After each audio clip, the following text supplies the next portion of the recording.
ስትገፋ ከጎን የሚቆምልህ እግዚአብሔር ነው። ስትናቂ ከአንቺ ጋር የሚሆን እግዚአብሔር ነው። ምክንያቱም እግዚአብሔር ከግፉዋን ጋር አለ። የተረሳውን የሚያስታውስ እግዚአብሔር ነው። የወደቁትን የሚያነሳ እግዚአብሔር ነው። ልብሳቸው የተገፈፈውን የሚያለብሳቸው ከጸጋው እግዚአብሔር ነው። የተናቁትን የሚያከብር ማን ነው ወገኖቼ? እግዚአብሔር ብቻ ነው። እስር ቤትም እግዚአብሔር ከዮሴፍ ጋር ነበረ። ያስቀመጠውን የማይረሳ ጌታ ከአንቺ ጋር ነው። በኑሮ አዘቅት ውስጥ ወድቀሽ ይሆናል። በጭንቀት ታፈነሽ ይሆናል። ዙሪያው ገደል ሆኖብሽ ይሆናል። ሁሉም ቤት ግን ጩኸት አለ። ሁሉም ቤት ግን ጭንቀት አለ። ሁሉም ሰው ጥያቄ አለው። እግዚአብሔር በዚህ ፈተና ውስጥ ግን አሻግሮ የምትተርኪበት ቀን ይሰጥሻል። ስሙ የተመሰገነ ይሁን። ብዙ ጥያቄዎች አሉ። ጓዳ በብዙ ጥያቄ የተሞላ ነው።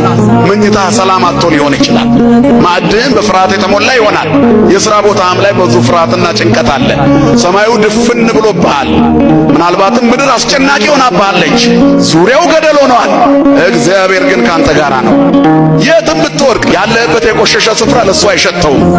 ፀሐይ ቆሻሻ ላይ ብታርፍ ትቆሽሻለች? ንገሩኝ እስቲ። እግዚአብሔር የትም ቢመጣ አይቆሽሽም። ፀሐይ ነው። ክብርና ምስጋና ለስሙ ይሁን።